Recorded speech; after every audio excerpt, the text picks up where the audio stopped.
La peur, c'est finalement quelque chose qui nous prépare. C'est l'inverse même de la panique. Et quand je parle de peur, il faut se rappeler aujourd'hui quand même qu'on est gouverné par des petites fausses peurs morales qui sont agitées partout autour de nous. La xénophobie en est une. C'est-à-dire qu'on nous vend une peur de l'autre. Et on joue, notamment ce gouvernement, aussi beaucoup sur la question de la peur. Ils nous tiennent par la peur. Et notamment en criminalisant le mouvement écologique, en parlant de terrorisme intellectuel. Vous voyez quand même la force des mots. On parle de terrorisme pour caractériser des idées progressistes. Donc la peur est partout déjà dans la sphère politique. Simplement, ce n'est pas à mon sens la bonne peur. Et Gunther Anders, qui est un auteur qui a travaillé notamment sur les catastrophes, qui a travaillé sur Hiroshima, qui a travaillé sur la Seconde Guerre mondiale. Sur les menaces existentielles qui pèsent sur l'humanité. Sur les menaces existentielles, il se dit, notre problème, c'est précisément qu'on n'a pas une capacité émotionnelle assez grande face à l'outil concret, qu'on donne des bazookas à des bébés. Dites-vous quand même qu'on a donné l'arme atomique à Trump et à Poutine.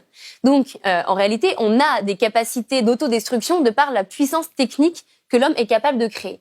Et précisément, on est tout petit émotionnellement face à ça.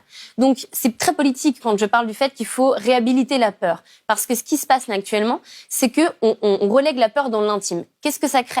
C'est une génération de gens qui ne veulent plus avoir d'enfants. C'est une génération de personnes éco-anxieux. Et je crois que c'est pas de la fiction que de dire que bientôt, peut-être, des multinationales fossiles financeront des groupes de parole d'éco-anxiété. Pourquoi ? Parce qu'on pathologise en fait l'éco-anxiété, alors que l'anxiété, c'est plutôt une anxiété face à l'inaction climatique. Mais qui est fou ? Est-ce nous qui avons peur du fait que nous sommes dans des sables mouvants et dans un monde qui se délite sous nos pieds ? En 2050, on a 50% de la population qui est en stress hydrique. Ou est-ce que c'est ceux qui prennent des décisions sans aucune once d'émotion alors qu'ils sont en train de condamner des conditions de vie sur Terre ? Qui, aujourd'hui, est fou ? Je pense que précisément, ceux qui n'ont pas peur, dont on devrait vraiment s'inquiéter. Et cette peur-là est légitime de la même manière que notre colère est légitime.